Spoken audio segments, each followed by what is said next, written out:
What should be your first model kit? Now, I'm making this video to help people who are newer to model making or just getting into model making, or you've already built your first model and you're looking into trying to sort of build more and expand your collection. So if you're one of those people, then this is the video for you.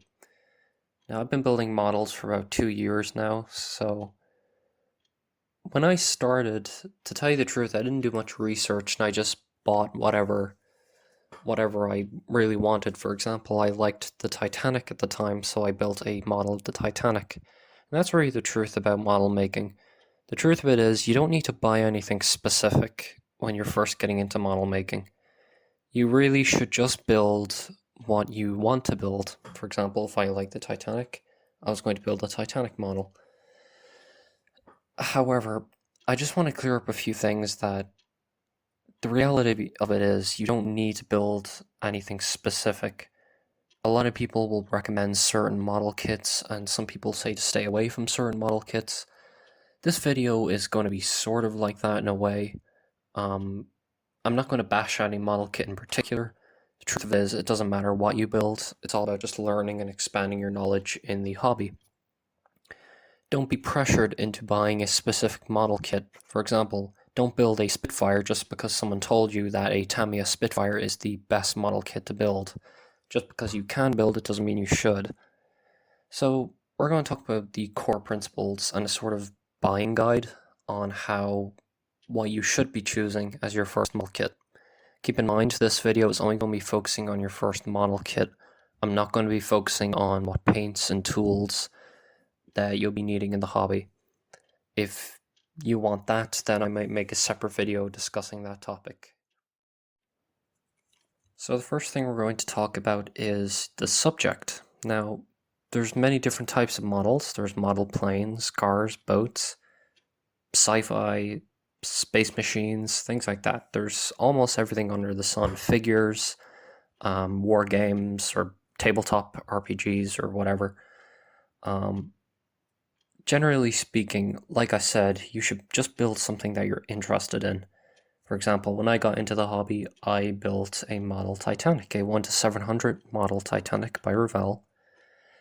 Not really a great subject, well, not really a great model kit to build because it was quite complex, especially for beginners. If you like airplanes, you could build a Spitfire. Just do your research in this one. If you're going into a model store, just have a look around or maybe ask the owners. And if you're going online, just do a bit of research on your particular subject, and I'm sure one will exist of it. We're going to talk about scales. If you're going to buy a model kit, usually on the side of the box or in the description, it will say something like 1:72 scale, 1:600, or 1:1200 scale. If you're newer to model making, this is a very important principle that everybody should understand. I encourage everybody to understand this. So, what do these numbers mean? Generally speaking, and I could go complex, I could talk about the dimensions and measurements, but there's a very easy way to understand this. The larger the seconds, so I'm just going to use 1:72 scale. So 1/72 or 1.77. It's a ratio. The 1 refers to the subject, the actual real Spitfire that you can fly around in. The 72nd refers to how small your kit is and how small the scaled down version is. 1:72 means it's 72 times smaller than the actual subject. With that being said, the larger the scales, or the larger the number is, the smaller the subject is going to be. If you have a 1:72 scale Spitfire, it could probably fit in your hand. If you have a 1:44 scale Spitfire, it's going to be absolutely tiny. Usually when it comes to aircraft, I would suggest for your first model to get a 1:72 scale kit. If you're building a boat, I would suggest maybe 1:1200. If you're feeling really daring, I would suggest 1:600 or 1:700 for a boat. Sometimes you might find really weird scales like 1:53. I'd stay away from those unless it's a very specific subject. Most vehicles like planes, ships, and boats, they all have ships and boats. Yeah, they all have their standard scale. It's only when you go into more like vintage model kits you'll get weird like quarter scales, especially kits from the 50s and the 60s. So I'd stay away from those. The next thing we're going to talk about is mold slash building. Of course, these kits we're going to be buying are injection molded kits, and not all of them are equal. Older kits generally are not as good as modern kits, obviously, as you know, technology gets better. If this one's relatively easy to understand, but if you're just getting new into scale modeling, generally speaking, you should stay away from kits built before 1992, maybe 1995, because any kits before then, you're really going into uncharted territory, so to speak. This is where you kind of need to do your own research, because a lot of kits, especially Revell, they don't really tell you when the kit was actually made. So generally speaking, if you might be buying what you think is a new kit, but in actuality it's ancient. So that's another thing to keep in mind. Buy new kits, not old ones, when you're just starting out. Finally, the cost. Now you're going to be buying paints, you're going to be buying brushes, and maybe a few tools as well. Last thing we need is to break the bank on the actual kit itself. Generally speaking, you should put most of your money into a kit that you actually want. Don't be spending loads of money on paints and brushes. Again, I'll make a separate video on this, but just focus your money on what kit you want. If it's your first model kit, I would not suggest you spend any more than 20 pounds, or depending on where you live, 25 euros or $24. I don't know. This all just comes down to a personal thing. Depending on the scale of the kit, of course, larger scale kits are going to be, more expensive.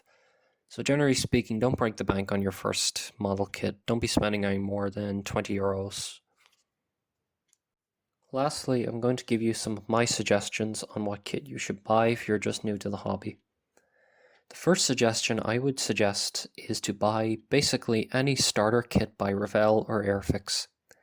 These kits are usually aircraft, usually in smaller scales. They sometimes come with brushes, paints, and glues. That obviously cuts down on cost. And on saying that, the build quality will vary. It's not super bad, but it's not super good either. It's no Tamiya, so this is very good practice, and I would encourage everybody who's just getting into this hobby to buy and get used to trying to fit and cut pieces down to obviously fit the scale. Because not every kit is going to have superb fit, so I think it's good practice. Again, it's not going to be too insane though. Personally, I think the starter sets are fantastic for beginners. And there's a reason why they're sold to beginners, because they're just really good. For Airfix, I would suggest the starter Spitfire. I've already done a review on the channel. And the starter Revell RMS Titanic in 1 to 1200 scale. I built it many years ago, but I don't have it anymore because I got rid of it a long time ago. The next kit I would suggest, especially if you like aircraft, I would suggest you get any 1 to 72nd scale aircraft by Hobby Boss. I built the BF-110. I also have a review of that on my channel. It's a very good kit, very few fitting issues. The only problem is it's very, very simple and it's very cheap. Most of them come from China, so if you're buying directly from China, it's going to take a while to get here, obviously, so there's that as well. But you can find some UK sellers on eBay, which will probably cut down costs. Generally, Hobby Boss kits are no less than £10 or €10. So they're very, very good investment, especially if you're practicing as well. My last kit I would suggest would be any tank or aircraft from Tamiya, or Tamiya, whatever you want to call it. I built the BF-109. I also have a review of that on my channel. The only issue I have with Tamiya is they're quite expensive and their scales are very big. There's very few 1 to 72nd scale. In saying that though, these kits, don't let that deter you, because these kits are no challenge. no challenge at all, even if you're a beginner. You hardly have to do any cutting or filing or sanding. These kits will basically build themselves. That's why a lot of people say Tamiya is the superb company to buy kits from. In saying that though, they are expensive, usually £25-30 for one individual kit, especially if you're building the Spitfire. But in saying that, they are very good and I'd highly recommend them, especially for beginners. And that really concludes this video. Again, there are just some suggestions, but in all honesty, build whatever you want. There's no harm in it. Alright folks, hopefully you enjoyed. In the next video, or the next model kit video, I might do a tutorial or sort of talk on what tools and paints you should buy if you're just getting into the hobby. So let me know what you guys think of this video. I'll see you guys in the next video. Take care. Goodbye.